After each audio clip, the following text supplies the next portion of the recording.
Hello everyone, in this TheorySeeker tutorial number 35 we will review the Faraday disk, which can be considered as the first continuous mechanical electric generator able to transform mechanical energy in electric energy. I would not like to finish this series on the electricity discovery without doing a summary of the main inventions. The electromagnetic generator was discovered by Michael Faraday around 1831-32. A horseshoe-shaped magnet provides parallel magnetic vector B through a disk D. When the disk was turned with a mechanical energy, the electric charges inside the disk have a velocity V perpendicular to the magnetic field B.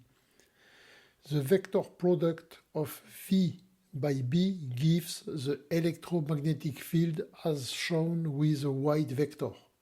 As F equals QEM, the electron negative charge goes in the opposite direction than EM, so to the right side.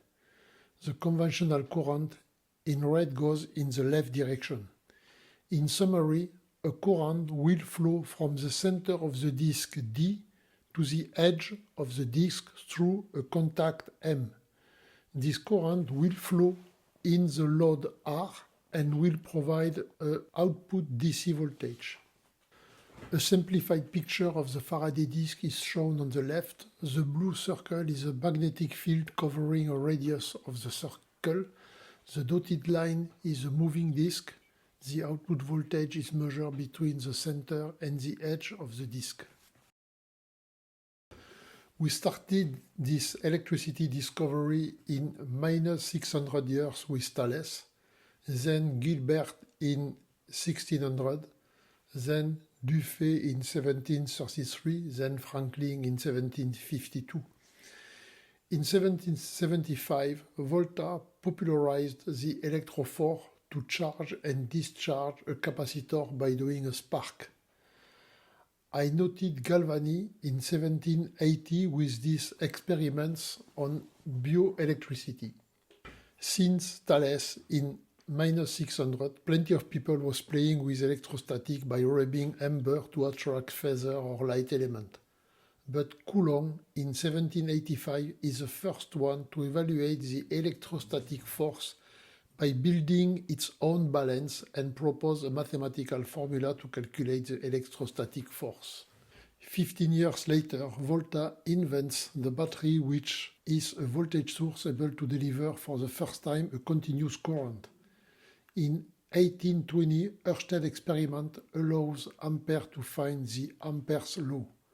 Then, in 1832, Faraday finds the electromagnetic generator, which provides a DC voltage able to supply a continuous current. With those four inventors, we have the key electricity unit with the electric charge Q with Coulomb, the voltage V with Volta, the current intensity I with Ampere, then the capacitor C in Farad with Faraday.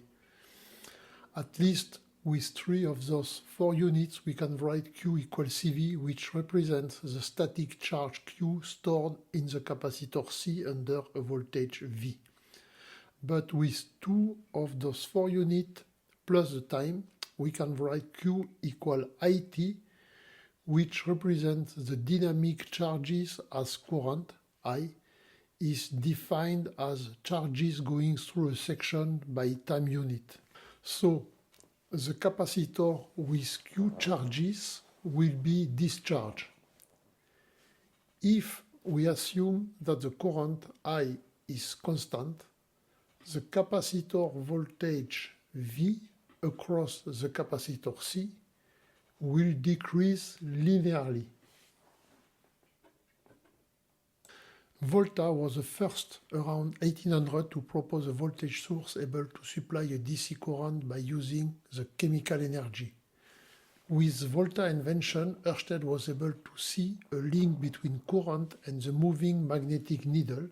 Then Ampere in 1820 started the electromagnetism with the Ampere's law, which was in the electricity domain the second mathematical equation after the Coulomb law.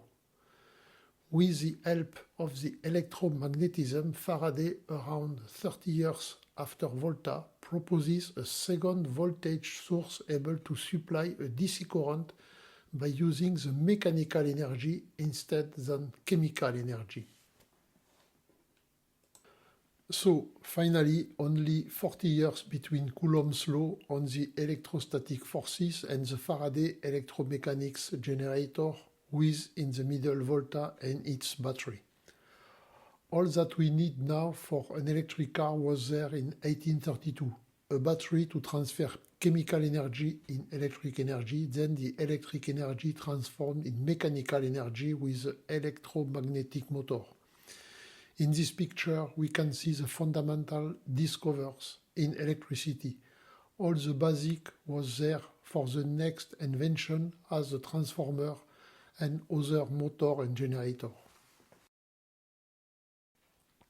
I want to thank you for your attention on my next TREC car tutorial number 36. After the series on the electricity discovery, we will start a new series to review the new adventure of the electronic history.